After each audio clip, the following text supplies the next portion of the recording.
what we get to do working in our archives, working with our collections, is to look at often Geoffrey Bawa's work specifically, but also looking at architecture and art and environment more broadly. And we have such a rich history in Sri Lanka, so we also get to look at the connections between Sri Lanka and other countries, and we see our work is very global actually, and it's really exciting. There's so much to uncover actually.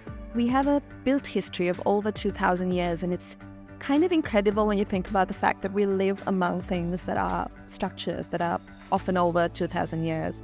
And I think it's not just the age, but it's the layered quality of these buildings, that there's, like ruins from the Anuradhapura Polonnaruwa period, but then there's the Kandyan architecture, there's colonial architecture.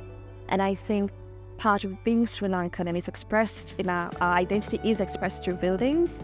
It brings in all of these layers from north, south, east, west, and makes it very multifaceted and really kind of global, even though we're a tiny island. If you look at that period of immediately post-colonial architecture, Geoffrey Bawa, Shayari de Silva, Valentine Gunasekara, they were all contemporaries and tasked with this idea of building a new Sri Lanka. But their understanding of the new Sri Lanka was really rooted in the old Sri Lanka and the layers of Sri Lanka. And if you look at Minette's work, she was able to really understand craft and tradition as dynamic and found ways to integrate it into buildings, which she realized had always been the case.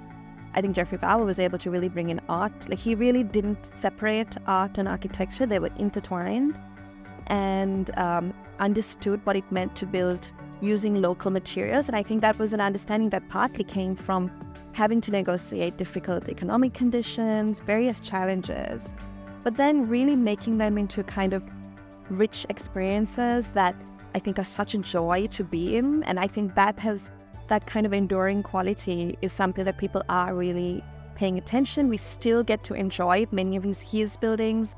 I think many of his contemporaries' buildings actually are still functional, and that's pretty amazing. And Valentine also did such amazing things with concrete, and they were really part of this kind of worldwide conversation, but also really looking at what it means to build in a specific place at a specific time. And I think that has created a sort of platform for architects today to continue and build really interesting things. Lunaganga is an incredible place because it is this 75-year-old garden that was built over 50 years, and it brings in influences from all over the world, but to make a garden that is really Sri Lankan. And I think you don't find anything quite like that anywhere else. I think places like Kandalama Hotel are amazing because also the way they speak back to things like Sigiriya, the Dambula Cave Temples, Vitigala, which are all very close by.